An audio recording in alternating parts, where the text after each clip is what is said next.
Assalamualaikum. Hai guys, aku sekarang lagi ada di Hotel JHL Solitaire ya, ada di BSD Serpong. Ini aku lagi hadirin seminar itu Finscoin ya. Finscoin itu panjangan dari Fintech Securities Crowdfunding Indonesia ya, dimana ini adalah suatu akses pembiayaan ya untuk UMKM ya. Ini ada untuk pembiayaan terbaru ya dari Kementerian Pariwisata dan juga Ekonomi Kreatif ya. Nah, jadi kita nanti mau sosialisasi tentang sistem fintech ini ya untuk UMKM ya, pemberdayaan ekonomi kreatif. Oke guys, ini masih baru datang ya, belum semuanya pada kumpul juga. Jadi acaranya sih mulainya sekitar jam 9:30.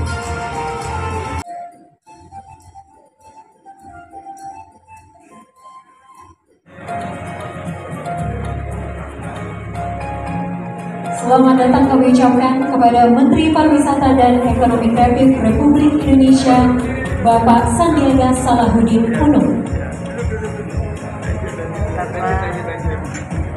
Bapak ganteng ya. Pagi-pagi.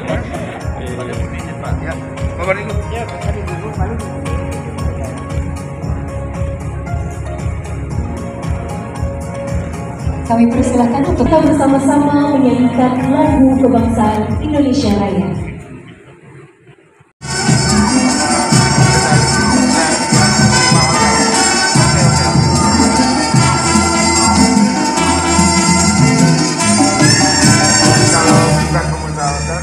Terlalu hitung ya, jadi bikin yang berat-berat ini bagus. Kalau pengusaha hotel bener kayak gua kan, every inci harus bisa dijual. ini kan gila loh, mahal loh.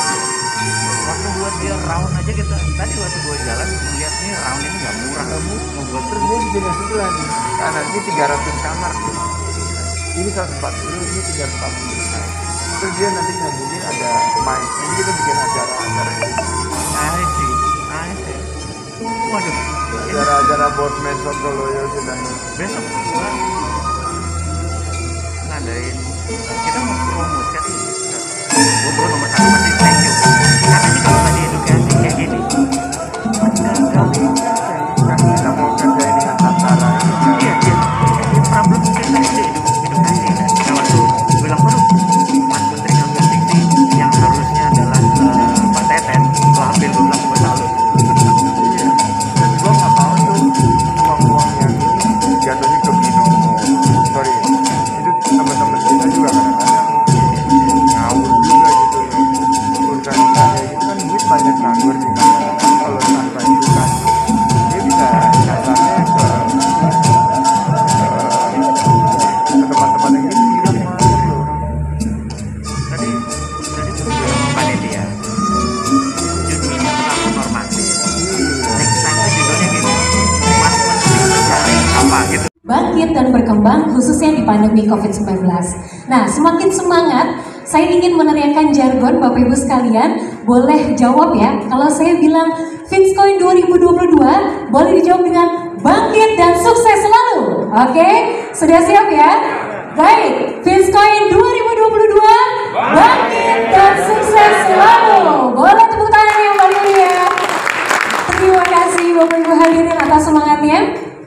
Baiklah Bapak Ibu tamu undangan yang kami hormati, untuk selanjutnya kami mengundang dengan hormat Bapak Hengki Hotma Perlindungan Manurung selaku Dirjen Bidang Industri dan Investasi Kemenparekraf RI untuk dapat memberikan laporannya. Kepada Bapak Hengki kami persilahkan.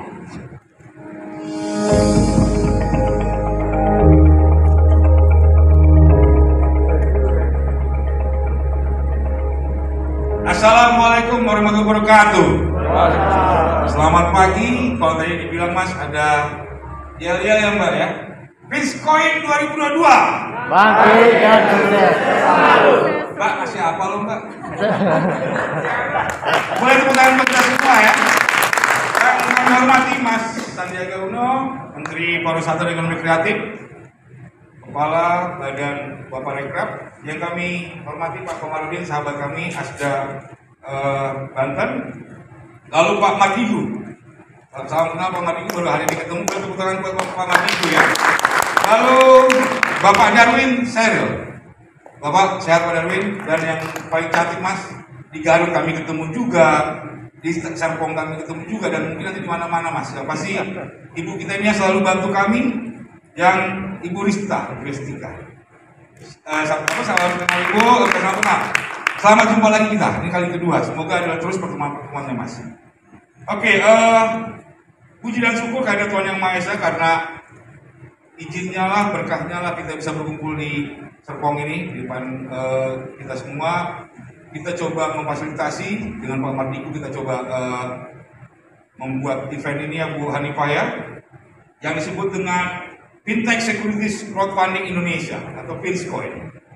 Kita harapkan yang hadir di sini kami laporkan ada 60 pelaku usaha dan ada hampir 50 di YouTube-nya ya. Jadi ini semua udah online semua Mas, kita harapkan pelaksanaan di hari ini bisa dinikmati untuk ke depan harinya oleh para pelaku usaha UMKM yang ada Mas. Lalu yang kedua, ingin kami sampaikan juga Mas, bahwa kegiatan ini bukan menjadi kegiatan yang pertama ya Bu Hanifah, yang ini akan terus berlangsung. Dan kita harapkan bisa seluruh Indonesia merasakan kehadiran Pak Matiku di sini, Pak Darwin di sini, dan Bu Rizka di sini yang bisa membantu. Ada satu catatan Mas, bahwa mereka ini masih susah untuk mendapatkan permodalan dan pembiayaan. Dari bank katanya harus satu print out katanya untuk bisa mendapatkan 50 juta saja Mas. Kita harapkan hari ini semuanya bisa menikmati. Kalau tidak kita, siapa lagi kalau hal-hal ini bisa menjadi suatu kebangkitan ekonomi Indonesia ke depannya. Itu saja Mas, karena Mas Menteri lebih mantap nanti memberikan sambutan dan arahannya. Terima kasih. Assalamualaikum warahmatullahi wabarakatuh. Terima kasih. Untuk dapat memberikan kata sambutan kepada yang kami hormati Bapak Komarudin, kami persilahkan. Bismillahirrahmanirrahim. Assalamualaikum warahmatullahi wabarakatuh. Selamat siang, salam sejahtera untuk kita semua. Yang terhormat Bapak Sandiaga Uno, Menteri Pariwisata dan Ekonomi Kreatif Republik Indonesia, Pak Enggi, kemudian Bapak Ibu semua nih, yang saya belum apa namanya, baru kenal nih Pak.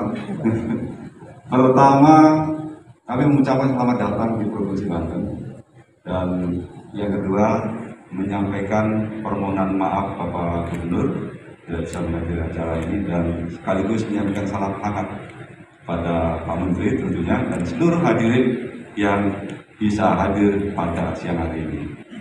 Pak Menteri yang saya hormati, saya laporkan di Banten ini ada 8 kabupaten kota, 4 kota, 4 kabupaten.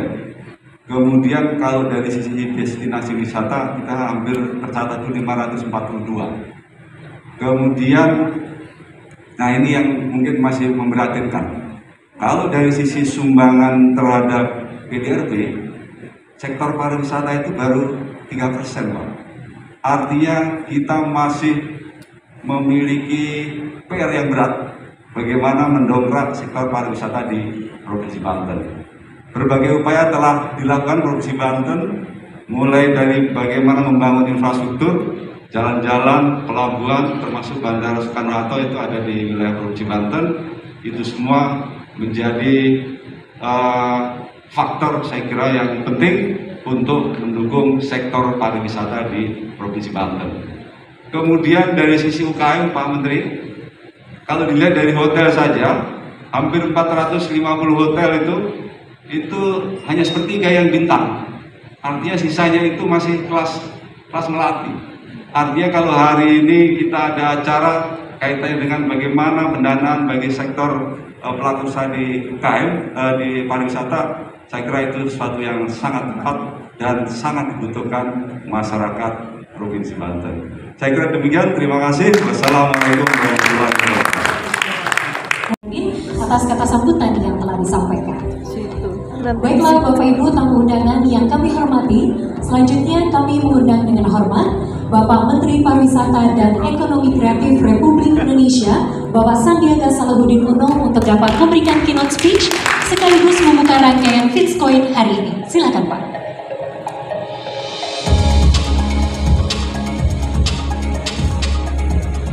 Bismillahirrahmanirrahim. Assalamualaikum warahmatullahi wabarakatuh. Waalaikumsalam warahmatullahi wabarakatuh. Apa kabar semuanya? Baik. Semangat semuanya?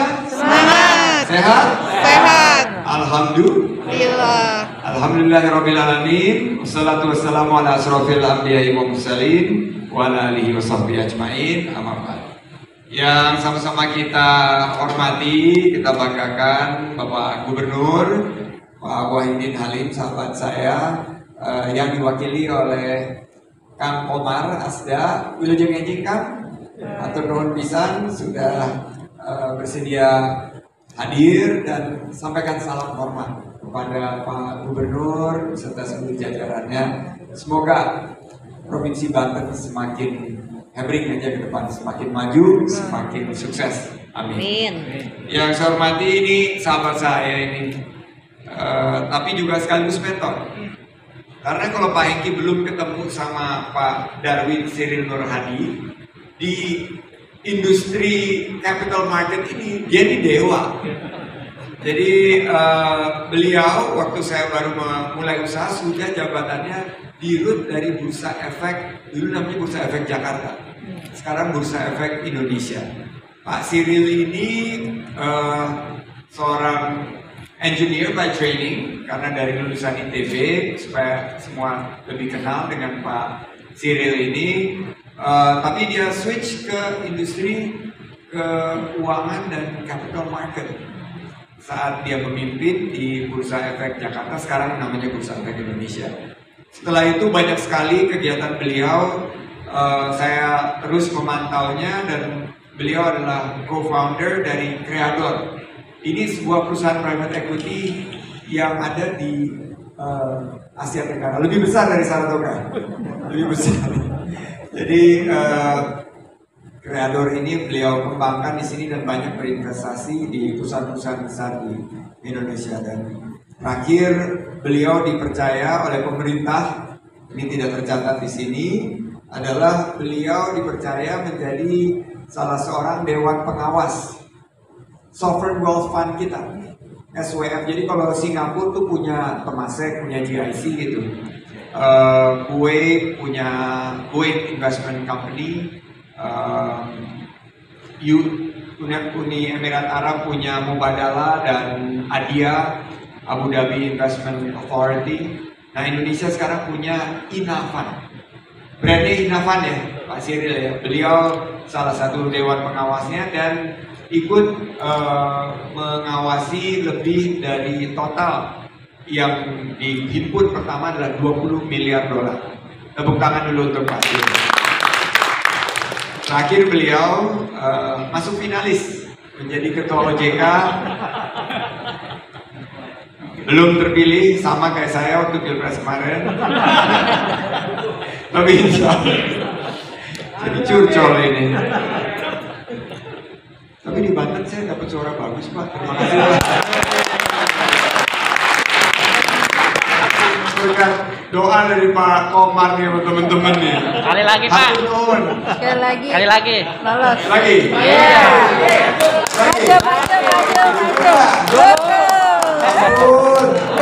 Jadi Siap. saya ikut mengikuti Pak Cyril dan ya memang belum berjodoh, tapi insya Allah Pak Cyril akan dapat tentunya amanah lain di kemudian hari. Dan sekarang juga beliau adalah Preskom Fundex. Nanti beliau bisa bercerita tentang bagaimana crowdfunding ini bisa menjadi salah satu solusi bagi akses pembiayaan kita. Yang berikutnya ini need no introduction. Ini saya panggilnya Bosman. Bosman karena dia memang brandingnya Bosman, tapi kata berikutnya cukup catchy. Bosman Sontolo. Namanya Mardigu Wowi Prasetyo.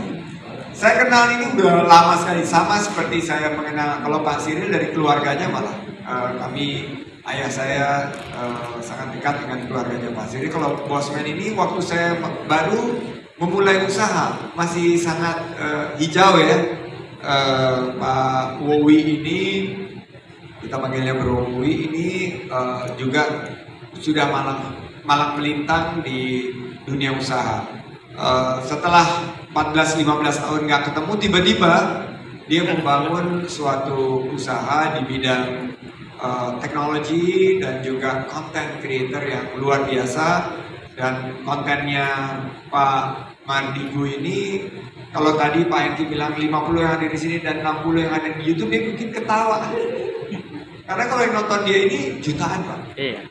Jadi kalau dia bikin konten ini, Pak Wowi ini yang nonton selalu jutaan. Siapa yang udah subscribe nih? YouTube-nya tuh semuanya udah subscribe YouTube-nya Pak Wowi. Jadi next time nanti acara Finscoin, saya udah bilang sama beliau, kalau bisa kita di co-host di channelnya Bro Wowi ini, karena dia footprintnya dan dengan santaranya ini luar biasa. Di beberapa sektor lain kita punya kegiatan bersama seperti Millennials Race. Ini waktu Bali lagi betul-betul sulitnya, saya ngajak Pak Mardigu ke Bali untuk buat kayak Amazing Race gitu, tapi mengundang para UMKM dari seluruh Indonesia.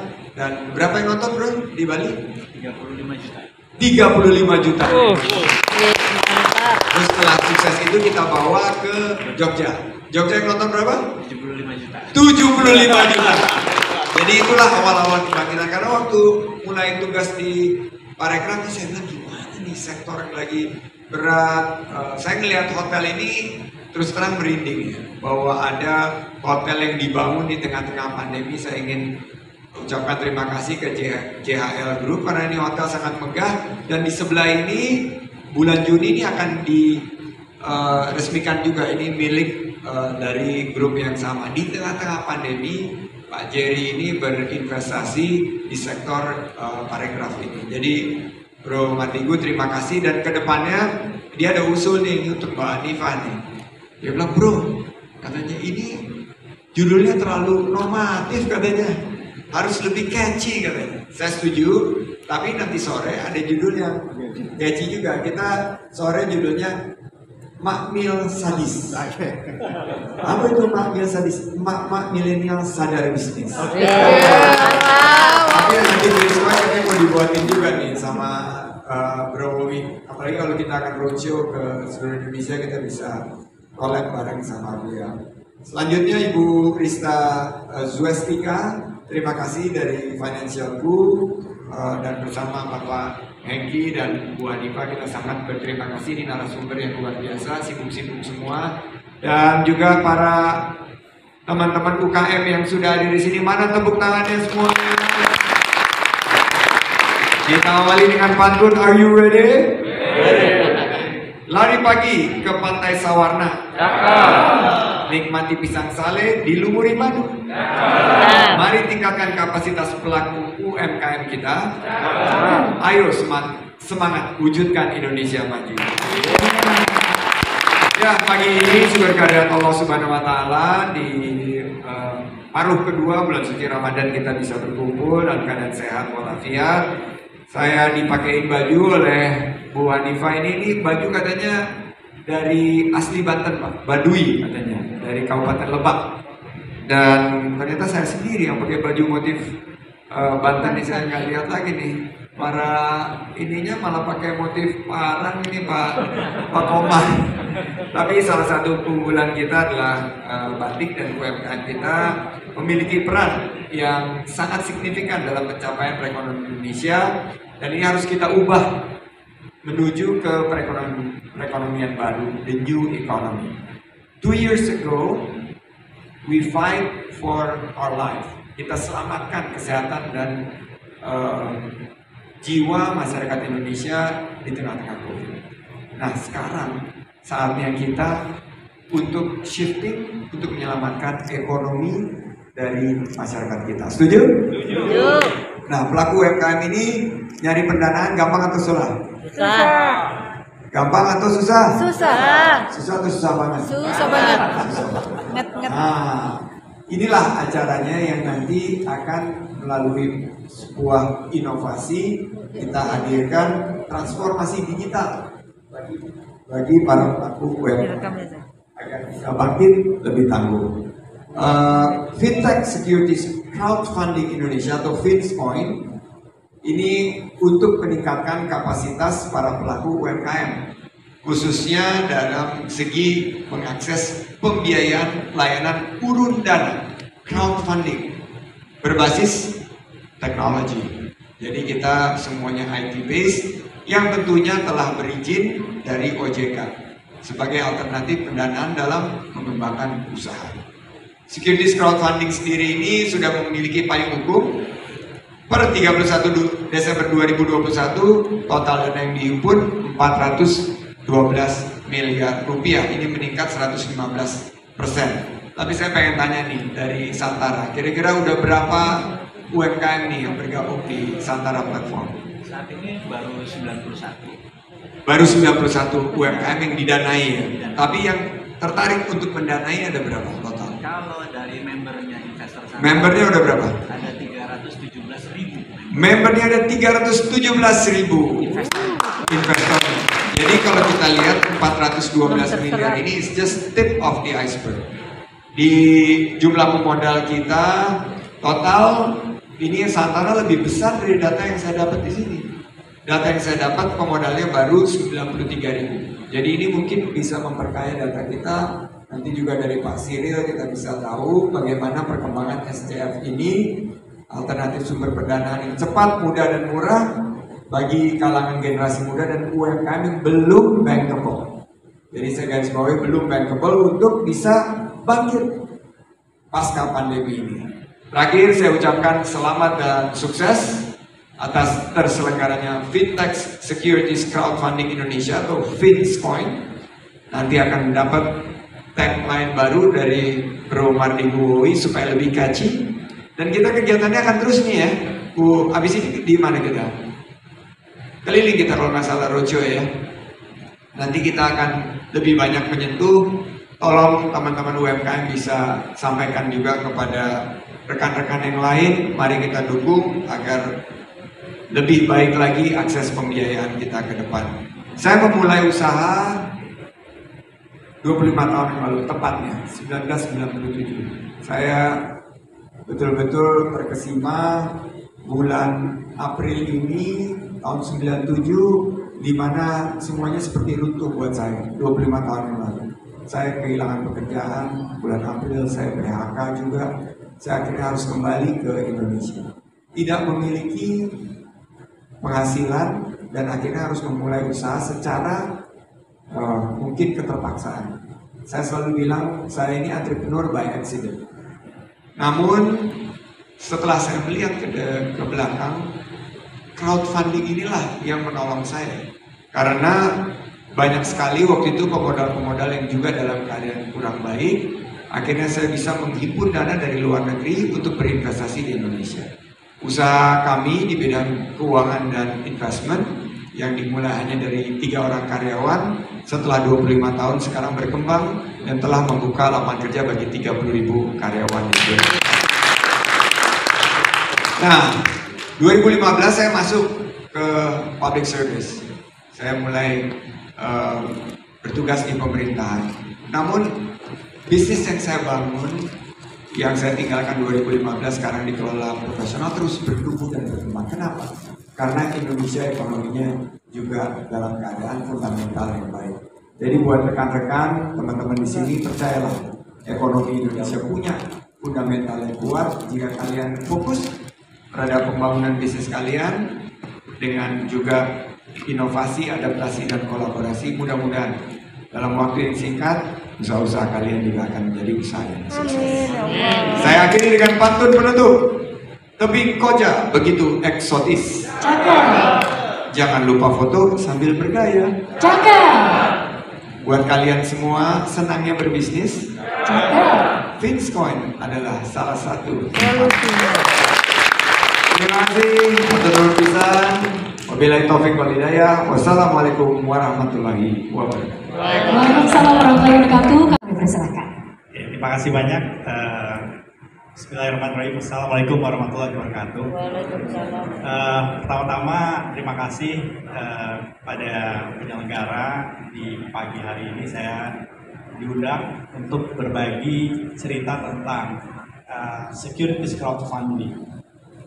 Nah, securities crowdfunding ini memang kalau kita lihat yang saya ingin ceritakan adalah tentang khususnya Fundex yang dapat memperoleh izin securities crowdfunding dari Otoritas Jasa Keuangan OJK dapat tahun lalu di bulan September. Jadi baru mulai. Maaf, saya ada waktu berapa lama ya? Kurang lebih 15 menit, ya silakan Pak. Kita infinite ya Pak ya. Silakan Pak.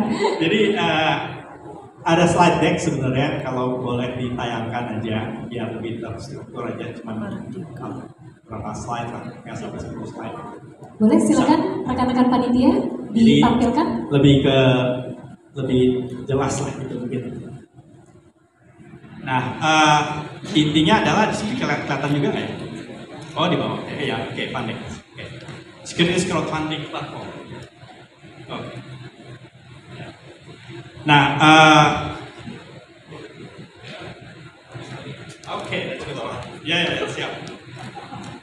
Nah, gitu ya. Nah, jadi temanya adalah motonya grow to share. Jadi artinya sebagai securities crowdfunding kita ingin tumbuh bersama dengan para penerbit, kita sebutnya. Penerbit artinya usaha-usaha yang memperoleh dana dari masyarakat melalui Fundex. Nah, itu intinya. Asumsi saya di sini tentu banyak para UMKM tadi saya lihat ketemu Mas Menteri, produk-produknya diperlihatkan dan diberikan dan bahkan di-share gitu ya. Nah, siapa Fundex ini? Jadi tadi itu ada investor atau kita sebutnya konsumen lah dari kacamata produsen. Kalau UMKM kan produsen, produknya apapun itu bisa bervariasi.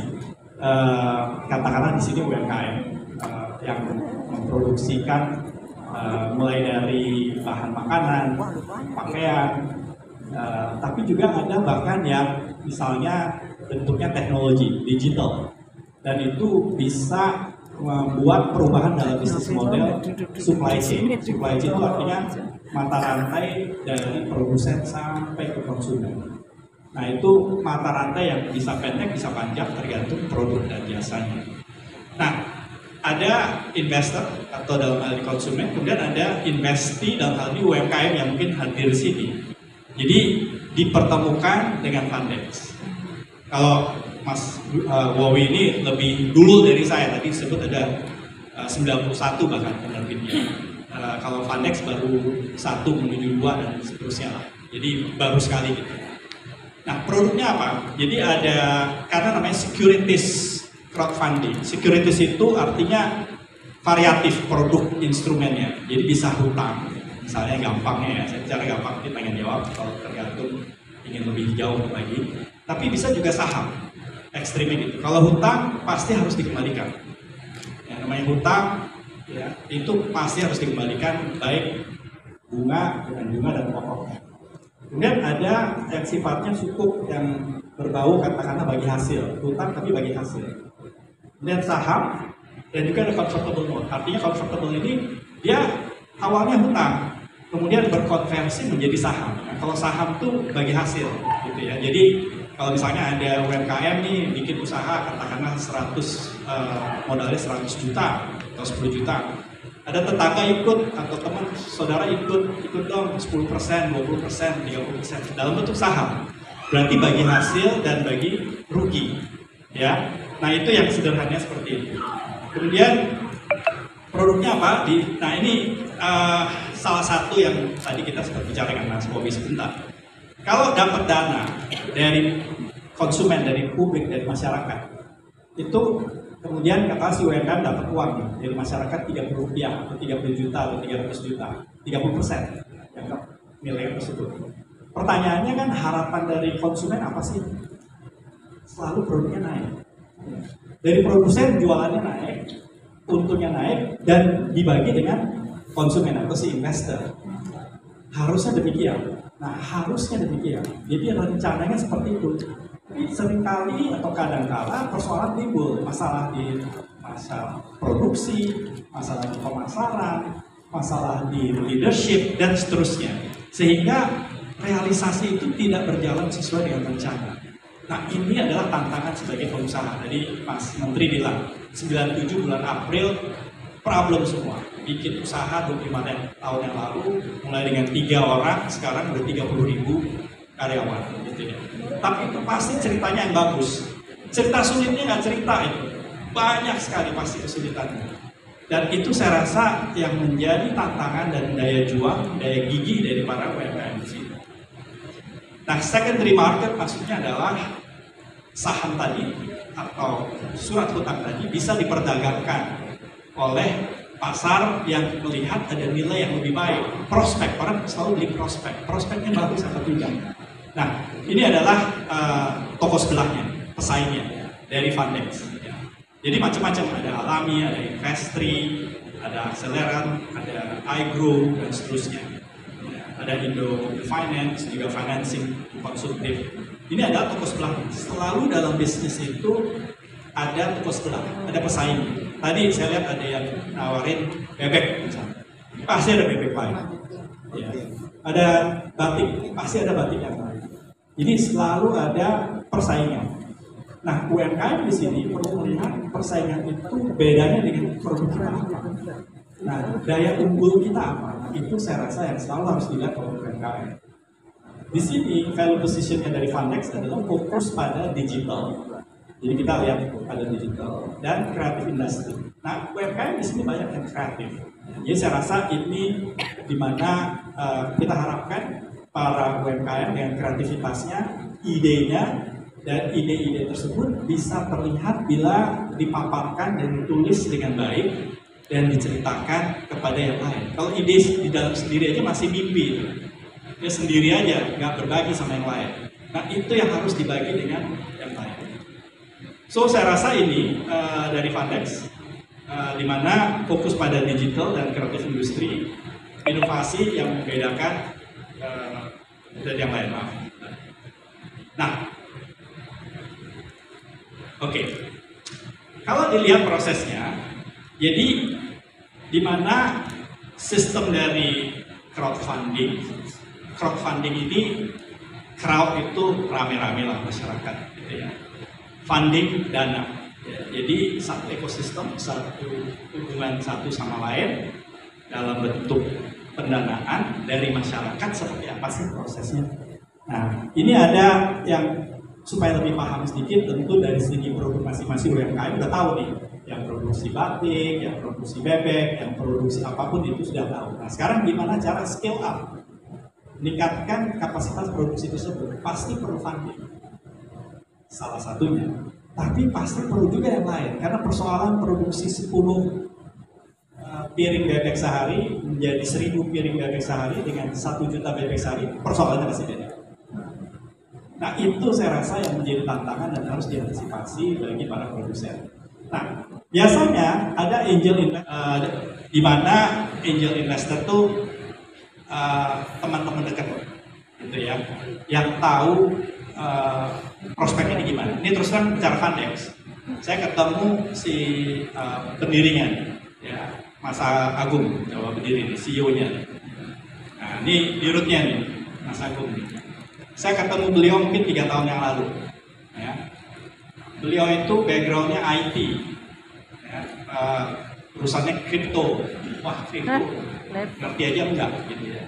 Ada blockchain, ada distributed ledger, istilah apa ini ya? Tapi beliau udah ahli di situ. Nah, kemudian terpikir coba buka satu bursa startup.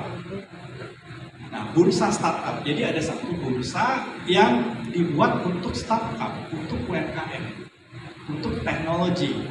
Buat saya ini menarik idenya. Nah, ide itu bisa kita paham dan dialog sehingga saya merasa bahwa this is prospektif.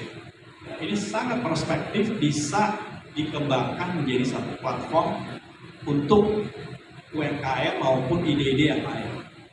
Nah, itu adalah contohnya saya bersama teman-teman kumpul menjadi satu angel investor. Jadi saya ikut dengan Mas Agung ini, kita bangun kita kembangkan. Nah, itu angel investor.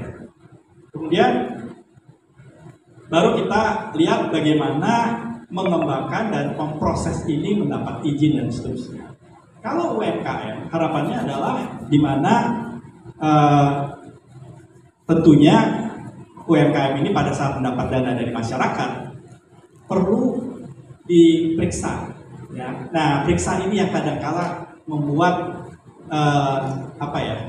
udah keburu capek duluan. Karena ditanya nih, coba salesnya berapa sih? Gitu ya. Bagaimana prospeknya sih? Idenya apa? Kenapa idenya itu timbul? Masalahnya apa? Biasanya ide itu timbul mengatasi masalah. Nah, begitu masalah itu apa sih? Masalah itu adalah beda antara sasaran dengan realita. Itu ada masalah. Kita punya perjalanan dari sini ke Jakarta dalam 30 menit. Ya, realitanya bisa 1,5 jam. That's problem. Problem itu gimana solusinya? Ya dengan macam-macam, pakai helikopter lah, pakai apa, pakai transportasi umum. Jadi mulai dari masalah. Nah, ide itu mengatasi masalah. Jadi bebek tadi misalnya. Kenapa? Di daerah saya nggak ada orang sih ingin makan bebek, tapi nggak ada supply. Nah, jadi kata kuncinya adalah masalah itu harus mulai dilihat oleh siapapun UMKM di sini dan dijadikan satu proposed business. Kemudian di interview, due diligence diperiksa, ya, dilihat bagaimana prospeknya, marketnya seperti apa, kemungkinan untung apa tidak, investment committee kita lakukan. Ya. Jadi ini proses di mana nggak mudah. Bank pun juga nggak akan kasih karena bank bilang loh ini masih rugi, tunggu dulu untuk 2 tahun baru bisa dapat. Terus udah gitu ada jaminan. Jadi nggak ada yang mudah, nggak ada yang kayak Sinterklas datang gitu ya, kasih hadiah gitu ya. Terus kemudian uang itu hilang. Palang merah Indonesia nya nggak begitu. Jadi jangan terlalu berharap yang begitu fantastis dana itu datang dan sifatnya gratis. That's too naif. Menurut saya. Jadi harus siap dengan perjuangannya. Bukan berarti juga nggak mungkin. Jadi saya rasa ini yang mengapa sukses faktor dapat dana dari 100 yang proses mungkin 1 atau 2 atau 5. Yang 95 itu mungkin ya terus gitu ya. Nah, ini adalah timnya. Satu slide terakhir. Jadi tadi saya panggil Mas Agung sebagai CEO-nya, kemudian ada co-founder lain, Mas Muklis sama Mas Purwanto. Jadi praktis background-nya IT dan satu lagi juga background-nya. Kemudian saya sendiri sebagai komisaris utama dan ada satu Pak Edi dari Mandiri Capital, dirutnya Mandiri Capital yang juga kaitan dengan venture capital. Saya rasa ini aja dulu dari saya. Terima kasih banyak. Wassalamualaikum warahmatullahi wabarakatuh. Waalaikumsalam warahmatullahi wabarakatuh. Terima kasih Pak Cyril atas paparannya. Izin Pak, kita akan melakukan sesi tanya jawab setelah sesinya Bapak Mardigu. Untuk itu kami persilakan apabila Bapak ingin duduk di sebelah sini maupun di sebelah sini, semoga Pak. Silakan Pak. Ya, dan selanjutnya mari kita sambut tangan dulu buat senior saya ini. Pak Cyril ini begitu datang, saya pikir waduh, mudah-mudahan kemarin dia jadi orang nomor 1 di OJK. Aduh, begitu nggak menang tuh rasanya. Karena OJK ini yang perlu diedukasi yang pertama, bukan teman-teman, bener kan? Jadi Assalamualaikum warahmatullahi wabarakatuh.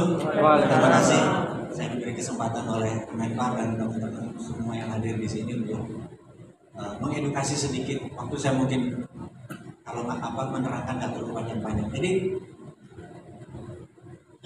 kita tahu bahwa yang jadi masalah teman-teman di dalam membangun UKM itu biasanya cuma 2. Satu masalah tentang marketing, selling atau penjualan. Begitu penjualan bagus, marketing bagus, problem Anda kedua adalah masalah funding. Gitu ya, masalah pembiayaan. Bisa lending, bisa dipinjam uang atau jadi funding. Nah, kalau marketing kita sudah menggunakan marketplace, benar nggak? Saya pengen teman-teman tahu siapa di sini yang jualannya pakai Shopee, oke? Yang pakai Facebook Ad. Ya, jadi Anda sudah tahu bagaimana cara memasarkan, benar nggak? Terus siapa yang menggunakan TikTok? Aku udah TikTok. Menggunakan untuk jualan ya, yang keranjang kuning ya. Jangan lihat joget-jogetnya doang. Jadi belum pakai keranjang kuning. Saya menceritakan sedikit bisnis saya, ada yang B2B, ada yang close market istilahnya, ada yang open market. Open market nih kayak Anda punya Indomaret, kita tanya, Pak manajer, biasa sales berapa? Ya 1 sampai 1,5 juta Pak. Kalau hari ini gua nggak tahu Pak. Kalau ada demo ya paling cuma 100.000 Pak. Kalau besok hujan gede Pak, paling ya cuma 500.000. Itu namanya open market. Anda nggak bisa menentukan berapa sales hari ini. Kalau close market, Anda dapat kontrak untuk ngelas 1 kilometer dari Pertamina. Itu close market. Anda udah pasti dapat marketnya. Nah, yang jadi masalah lagi adalah teman-teman ini punya termasuk saya punya keterbatasan di dalam memahami bahwa mencari pinjaman uang atau mencari funding, mencari modal itu cuma 2, ke calon mertua atau mertua gitu ya, atau aset keluarga ya, dan terakhir adalah ke bank gitu, benar nggak? Di luar itu Anda kalau mencari dana bingung. Teman-teman kalau Bang Cyril atau Pak Sandi ini membuka rahasianya, ternyata ada 100 macam lagi cara pendanaan itu, gitu loh. Nah, inilah yang kita, salah satunya adalah equity crowdfunding, salah satunya adalah crowdfunding, salah satunya di antara 100, benar nggak? Nah, itulah yang kita ingin mempromosikan kepada teman-teman semua bahwa mencari funding, dana, itu tidak harus menjual aset milik keluarga, nggak harus mencari investor yang kemana-mana gitu ya. Nah, ada banyak caranya, salah satunya adalah equity crowdfunding. Nah, ini saya mau menceritakan sedikit tentang equity crowdfunding. Jadi, Santara per 27 Juli 2022 ini usianya 4 tahun, baru 4 tahun. Masih muda kalau di dunia startup, di dunia bisnis itu masih muda. Dan kami harus memilih di dalam segmen pasar, kami pun harus memilih mana yang didulukan, UKM-nya, penerbitnya, atau investornya, gitu ya. Nah, sama seperti dulu Gojek mendulukan penumpangnya atau supir ojeknya, itu yang mau dikejar. Kalau ngejar bareng-bareng bleeding, karena kita tidak ada dana yang cukup besar, akhirnya Santara memutuskan untuk mendulukan investor. Jadi kita menarget investor, kita mencari, mengeduket investor. Misalnya mengeduket investor itu adalah kalau Anda invest, beda dengan saving, ngerti ya? Saving itu menabung, risikonya zero. Di dalam investasi ada risiko. Jadi di investasi itu Anda harus memanage risk, gitu kan? Ini yang harus kita educate dulu. Kemudian yang kedua, di dalam investasi, it's not how much money you can get. Bukan berapa besar uang yang Anda akan peroleh, tapi how much money you willing to sacrifice. Jadi tentunya dengan prinsip berapa besar uang berani kita kalah. Tidak boleh uang panas, hot money, uang belanja harian Anda, uang kebutuhan Anda terus Anda invest, itu hot money. Ada uang dingin atau adem lah. Jadi benar-benar kayaknya 1 bulan saya ada 1 juta rupiah yang bisa afford to lose. Kalau tinggal separuh pun gue nggak rugi, gitu ceritanya. Nah, inilah yang masuk sesuatu UKM ya, ada masuk 1 juta di sini, masuk 2 juta di sini, gitu ya. Portfolionya karena urun dana. Nah, karena kita mengedukasi itu duluan selama 4 tahun ini, alhamdulillah kita baru dapat 317 investor receh atau terik lah.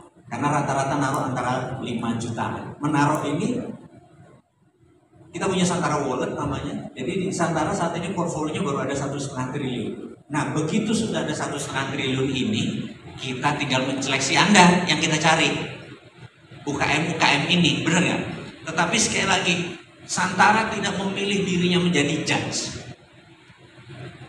Jadi kita mau mendisrupt Bursa Efek Indonesia. Kurang ajar ya. Karena kalau di bursa itu Anda harus diaudit dulu, harus ada PricewaterhouseCoopers, ada Arthur Andersen dan lain sebagainya. Lu belum listing aja, belum jadi emiten, udah keluar 1-2 M, bener nggak? Nah, kalau Anda UKM atau harus keluar begitu ya gemeter Anda, bener nggak? Akhirnya kita karena nggak mau jadi judge, who's the judge? Ya investor yang 300.000 tadi. Jadi kita pajak aja UKM yang berminat mencari funding. Kita nggak peduli, lo mau nipu kayak ini prinsip dagang dulu kan, kita harus memilih segmen pasarnya. Kalau orang prudent kayak Bang Cyril, dong kok gila nih bosnya, strategi lo. Tapi itu dagang gitu ya. Nah karena itu begitu yang jadi judge ini adalah bukan penyelenggara pendanaan ini. Jadi ditanya, Pak, saya punya ide ini boleh nggak? Saya bilang sikat aja, yang tentukan investor. Jadi kalau Anda nggak memenuhi 45 hari tidak ada yang minat ya check out. Anda harus perbaiki bisnis modelnya. Sekali lagi ya, bukan bisnis yang Anda ubah. Anda tetap jualan kacang, Anda tetap jualan baju. Yang diubah adalah bisnis model. Ingat ya, bisnis model itu bukan bisnis loh. Bukan produknya. Jadi produk tetap apapun. Ubah bisnis modelnya. Jadi Starbucks, Anda tahu bisnis modelnya seperti apa? Kemudian kopi mantan ya. Kopi kenangan. Kopi kenangan. Ya, kopi kenangan, lidah mertua apa segala macam banyak banget. Itu dia merubah strateginya, bener nggak? Apa yang Anda mulai terasa rubah nggak? Iya. Dia merubah segmen pasarnya, dia merubah bentuknya gitu ya. Nah, kalau di Starbucks ini saya mau memberikan sedikit informasi karena latar belakang saya applied business psychology. Jadi applied business psychology bahasa Indonesia apa ya? Aplikasi psikologi untuk bisnis, gitu ya misalnya. Jadi saya tanya, Starbucks jualan apa? Kopi. Oke. Kalau jualan kopi, Anda tahu bahwa ada jutaan orang bisa buat kopi lebih murah dari Starbucks. Ada, ya kan? Dan ada jutaan orang bisa membuat kopi lebih enak dari Starbucks, benar nggak? Tapi kenapa Anda pergi ke Starbucks? Brandednya kali ya. Branding. Oke, semua orang bisa punya brand yang bagus, benar nggak? Jadi di Starbucks itu bangkunya itu nggak umum. Jadi kalau tinggi bangku biasanya 44 cm, dia 40 cm. Meja itu biasanya, meja ada 3 kan? Meja yang table gini, ada meja makan yang 70, ada yang berdiri 105. Ada 3 macam meja kan? Dia tidak 105, dia 100. Meja 70, dia 67. Meja yang 40 ini, dia tetap 41. Jadi kalau cewek duduk, nggak mungkin ketinggian. Jadi roknya aman kalau dia menggunakan rok. Dan ingat, tidak ada meja kotak di Starbucks. Karena kalau Anda sendirian duduk di meja kotak, kesannya nunggu. Lo garing, lo kesepian, lonely. Tapi di Starbucks mejanya bundar. Anda nggak terasa sendirian. Dan apa yang tadi saya bilang itu adalah ergonomik. Seluruh dunia udah diukur bahwa orang yang paling nyaman di sisi itu. Jadi dia menjual psychological faktornya. Baru jual kopinya, bener nggak? Nah ini yang pengusaha nggak tahu, dia pikir wah kopi kita lebih murah, kopi kita lebih enak, kok nggak laku? Itu faktor berikutnya gitu ya. Ini jadi sekarang kursus UKM atau equity crowdfunding. Nah, jadi balik ke equity crowdfunding. Karena investor kita itu sudah banyak, jadi yang kami rindukan adalah Anda semua. Nah, Anda yang seperti apa? Investor kita itu ternyata suka yang sudah punya traction atau punya omset. Jadi kalau Anda belum punya, saya baru mulai. Coba aja, tapi saya nggak promise you rose garden. Mungkin aja nggak ada yang minat, gitu ya. Misalnya Anda masih greenfield, Anda punya ide tentang startup dan segala macam, perlu duit 2 miliar misalnya kayak gitu. Ya pajang aja, gitu ya. Tetapi kalau Anda udah punya traction, udah punya omset, udah lebih dari katakanlah 2 tahun, itu lebih seksi. Semakin lama semakin seksi. Contoh, Gudeg di Ujung umurnya 36 tahun, punya 9 cabang, pengen buat 2 cabang lagi perlu 6 miliar. Siapa yang beli?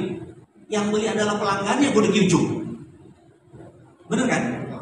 Itu toti kita pernah rekor 7 miliar itu 7 menit sold. Pembelinya 1.500 orang. Karena sebelumnya kita teasing. Mau nggak? Begitu ini boom 7 menit, gitu ya. Yang tidak sold 45 hari tidak sold, gitu. Jadi Anda yang seksi, yang membuat seksi. Jangan harap Vandex atau Santara membuat Anda seksi. Bener nggak? Anda ini pengantin cewek yang Anda buat seksi. Investor itu pengantin cowoknya. Begitu lo setuju ya kita ijab kabul. Tinggal yang cowok yang biasa udah latihan kan, saya terima nikahnya dengan mas kawin. Nah gitulah. Sah gitu kan? Ya udah. gitu. Nah itu jadi Anda mulai kebayang bahwa sekarang hadirin sekali lagi untuk Bang Mardigo nih, luar biasa sekali. Saya boleh undang kembali Pak Cyril untuk bergabung bersama kami untuk membuka sesi tanya jawab. Untuk itu langsung saja, siapa Bapak Ibu dari peserta Finscoin yang ingin bertanya, silakan untuk angkat tangan. Nanti kita akan berikan mikrofon. Baik, boleh Bapak terlebih dahulu, silakan. Ya, sebutkan nama dan juga nama usahanya dan ditujukan ke siapa. Kita punya usaha coffee shop, namanya Skol Kopi. Ini yang mau saya tanyakan kepada dua narasumber, Mark itu ya. Jadi penyampaiannya cukup menarik untuk membantu para UKM. Nah, dengan 90-an yang penerbit tadi, itu sistem pengontrolannya seperti apa tuh Pak ya? Untuk para UKM itu kan harus ada pelaporan ke investor gitu ya. Nah, apakah sistem itu bisa meyakinkan juga untuk investor, jadi sama-sama win gitu sistem itu. Nah, yang kedua ke Pak Cyril ya, kan baru Antek tadi. Nah, konsepnya apakah sama yang akan dijalankan seperti Santana atau sistemnya lain lagi gitu Pak? Itu sih pertanyaan saya. Terima kasih. Wassalamualaikum warahmatullahi wabarakatuh. Terima kasih Bapak atas pertanyaannya. Boleh silakan langsung dijawab Pak, silakan. di dalam pelaporan itu wajib. Jadi nanti Anda misalnya cari duit, Anda perlu duit berapa Mas untuk buka? Misalnya mau buat cabang lagi perlu berapa? 1 miliar? Anggap aja ya, for the sake of discussion. 1 miliar itu ternyata ada orang yang naruh 2 juta, 3 juta, 5 juta, anggap ada 400 orang lah naruh percaya pada Anda. Nah, 400 ini Anda akan dibuatin grup Telegram. Jadi Anda suami istri Mas, Anda istrinya, dia suaminya, bener nggak? Ya mosok laporan Anda lapor ke penghulu, bener nggak? Ya Anda langsung lapor. Jadi kalau dia ada tanya, tapi mereka kebetulan walaupun bagaimana mereka adalah minority shareholder. Jadi keputusan Anda 100%. Kalau dia bilang Anda bilang begini, ya mereka nggak bisa apa-apa. Tetapi laporan itu menjadi penting. Dan dividen biasanya dibagi. Kalau yang retail ada yang 6 bulan sekali, tapi paling telat adalah 1 tahun dividen. Nah, bagi investor ada rule of thumb, ada hal yang simple. Apa itu yang simple? Kalau deposito sekarang 5-6% dipotong pajak dan sebagainya macam, Anda ngasih 8-15% dividen Mas, jingkrak-jingkrak itu semua orang masa saat ini Mas, gitu loh. Gitu, jadi itu kira-kira. Tapi kalau bisnis Anda di bawah itu, investor tidak terlalu minat. Jadi ada 2 tadi ya. Kalau hasilnya lebih tinggi sedikit dari deposito, mereka pasti masuk. Yang kedua, Anda harus intens, gitu. Anda punya 400 investor itu adalah orang yang bisa membuat Anda besar. Nah, jangan kayak Goto. Goto itu 300.000 investornya. Lu 400 tuh simple kok, bener nggak? Kalau 300.000 gimana mau ininya? Dan Anda langsung. Jadi ada forum tadi ya, ada tanya jawab terus Anda laporan. Nah, kalau mereka happy, begitu Anda nanti ingin buka 5% lagi mau nyari 9, mereka bilang gue ikut deh, bener nggak? Itu apa? Right issue ya namanya ya. Itu. Nah, kebayang ya, ini bahwa Anda sendiri yang melakukan. Nah, bagi investor yang lain bagaimana? Anda kan punya POS, point of sales. POS itu dikasih kepada semua investor sehingga sales daily, karena ini bisa daily. Nah, kita bisa lihat. Nah, POS itu bisa kita siapin gratis kok POS di Santana. Itu aja dari saya. Bapak Ibu udah makan belum? Puasa. Bagus, masih fokus ya. Oke. Udah pada sholat ya Bapak Ibu ya? Alhamdulillah udah. Baik. Yang mau duduk silakan duduk ya Bapak dan Ibu ya. Hari ini tuh saya terima kasih sekali dengan Kemenparekraf. Saya diundang untuk bertemu dengan Bapak dan Ibu yang datang hari ini. Tapi kayaknya saya ngambilnya jangan Bapak dan Ibu kali ya, gitu ya. Soalnya yang datang muda-muda semua. Oke, Mas, aman perut? Aman. Lapar? Nah, lapar nggak? Nah, lapar? Puasa? Oke, cadangan lemak masih banyak. Itu sepi banget gitu kan ya. Ngomongin tentang pendanaan 1 triliun, 1M, 2M, bisnisnya apa gitu ya. Bingung udah kita. Bingung ya. Tadi sebelah sana, Pak, kita bisnisnya adalah perfilman gitu kan ya. Kemudian tadi studio dan lain-lain. gimana mau dapetin 1M 2M bisnisnya. Oke, Mbak, tadi passwordnya apa? Finscoin 2022 bangkit dan sukses selalu. Oke, baik, hitungan ketiga, Mbak, tolong dipandu. Oke. 1. Udah siap ya? Siap. Oke, Finscoin 2022 bangkit dan sukses selalu. Aduh, lemes banget. Kurang kompak ya, Bu? Kurang kompak, gimana cuan-cuan mau dateng, Mbak? Itu dia. Sekali Gitu lagi kan kalau kita ya? coba. Betul. Oke. Cuan-cuan gimana mau cuan-cuan mau dateng? Pendanaan mau dateng kalau lemes banget, Mbak. Betul nggak? Langsung aja kita coba ya, Mulutnya ya. dibuka. Kalau mulut ini nggak terbuka, bagaimana orang tahu produk kita? Betul nggak, Bapak Ibu? Yuk, ulang lagi ya, Mbak. Oke, udah siap ya semuanya ya? 1, 2, 3. Finscoin 2022 Bangkit dan sukses selalu. Biasa, the power of mama, suaranya kenceng banget. Apalagi kalau misalnya uang nggak ada ya, Bu ya. Kencengnya dari depan sampai belakang ya kan? Oke, baik. Mbak, thank you, silakan. Terima kasih. Oke, baik. Bapak dan Ibu, sekali lagi teman-teman, gitu ya, saya thank you banget masih stay di sini, apalagi di sini bulan Ramadan, gitu ya. Dan saya bukan stand up comedy ya, gitu. Tapi kalau ngomongin tentang uang, kita tuh harus agak sedikit lebih ringan bahasannya. Kenapa? Karena nyari uangnya aja udah susah, betul nggak Mas? Betul ya. Ada terpesona dengan saya atau Anda udah pusing dengan pendanaan? Takut bakur ya, oke. Ya. Jadi ngomongin uang itu kita harus santai. Kenapa gitu ya? Karena ngomongin uang itu ngeri-ngeri sedap. Oke. Tadi ngomongin 1 triliun valuasi bla bla bla. Saya ngeliat gitu ya dari pojok sana, saya ngeliat gitu wajahnya teman-teman semua. Aduh, gimana cara dapetinnya? Bisnis baru mulai, gitu kan ya? Baru aja membuka YouTube, dapetin 1 juta viewers buat dapetin modal 21 juta, gimana cara? Betul nggak Mas? Betul ya. Yang like 100 aja udah alhamdulillah ya, gitu, apalagi 1 juta viewers. Tapi kita berharap ya hari ini tuh teman-teman semua dapat materinya yang luar biasa dari para senior saya. Tadi ada Pak Mardigu, kemudian ada Pak Syarul juga, gitu ya. Kemudian sebelumnya ada Mas Menteri, gitu ya. Kemudian ada Pak Hengki juga dari Kemenparekraf. Semoga ilmunya bisa bermanfaat buat kita semua. Oke, baik, saya lanjut aja.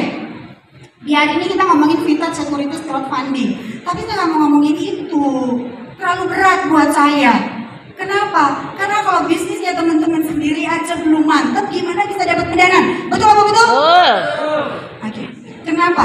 Karena rata-rata faktanya ketika kita melakukan sebuah bisnis dan kita adalah founder, CEO, pemilik modal, whatever apapun itu, maka biasanya gitu ya, keuangannya tercampur dengan keuangan pribadi. Betul nggak? Betul nggak? Betul ya Pak ya? Betul nggak Mas? Betul. Oke, betul nggak Mbak? Kenapa? Kalau Mbak enggak, ya, karena faktanya banyak sekali masyarakat kita tidak melakukan pemisahan antara keuangan pribadi sama keuangan bisnis. Ketika di kepala mindsetnya saya adalah pemilik modal, saya adalah pemilik usahanya, maka dengan seenak-enaknya mengambil keuangan dari bisnis langsung dipindah untuk kebutuhan pribadi, sehingga nggak tahu bagaimana bisnis ini bisa bertumbuh, bagaimana keuangan pribadi juga bisa bertumbuh, gitu ya. Bagaimana membuat keuangan bisnis ini bisa membiayai bisnis 1, bisnis 2, bisnis 3, bahkan tadi 30 outlet, gitu kan ya. Kalau tidak dibuat perencanaan keuangannya dengan tepat. Oke. Nah, nanti kalau untuk pendanaan teman-teman akan dapat kelas coaching dari teman-teman tim Santara sama Fundex. Tapi hari ini saya mau ngomongin dulu, bukan hanya penyusunan laporan. Karena kalau penyusunan laporan keuangan itu harus ada kelas khusus, betul nggak? Nggak hanya cukup waktu saya sampai jam 14.15. Nggak hanya cukup, tapi saya ingin membuka mindset Bapak dan Ibu hari ini. Kita akan lihat apa yang berubah sejak ada COVID-19 masuk ke Indonesia 2019 akhir, tapi baru bergerak, kita udah kayak panik buying, semua dibeli bulan Maret 2020. Apa yang berubah dengan ada COVID, Mas? Ekonomi. Kenapa ekonominya, Mas? Menurun. Oke. Pak, apa yang berubah sejak ada COVID-19, Pak? Cara mau bertemu kalau selalu ada cara. Kemudian sekarang bukber pun gak boleh ngomong katanya, ya kan? Betul nggak? Ya kan? Gak boleh makan ya Pak? Ya kan? Dia orang bukber pakai Zoom meeting sekarang. Ya, bukbernya pakai Zoom meeting ya? Oke ya. Kemudian lihat, sekarang kemana-mana dicek suhu badan. Betul ya? Dicek nih, ya, udah mulai stres atau enggak gitu kan ya.